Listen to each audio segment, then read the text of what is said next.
شهر رمضان الذي أنزل فيه القرآن.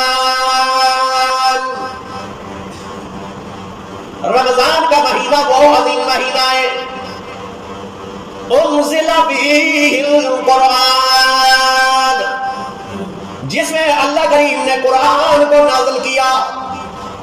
قرآن نازل ہوا اس رمضان میں، اللہ نے رمضان کی عزت اور مقام بلند کر دیا.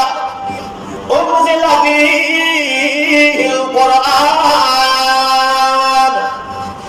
جس میں عظیم ترین کتاب قرآن مجید نازل ہوئی. یہ رمضان مبارک کا مہینہ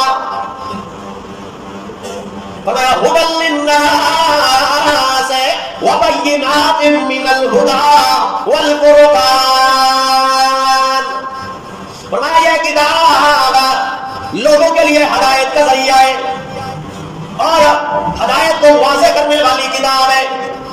ہدایت کو واضح کرنے والی کتاب، تمہیں راستہ دکھلانے والی کتاب، تمہاری زندگی شب و روز کیسے گزرنے چاہیے تمہیں راستہ دکھلانے والی کتاب ہے.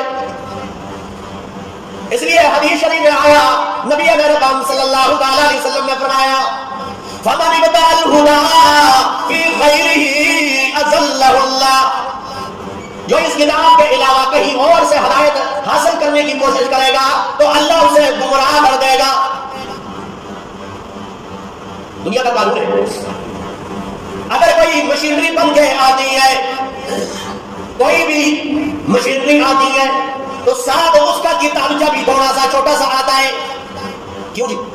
اس وجہ سے ہے کہ اس مشین کو اس ضابطوں اور اصول کے مطابق چلانا تو تا دیر تک چلنے والی یہ مشینری ہوگی، صحیح کام کرنے والی یہ مشینری ہوگی.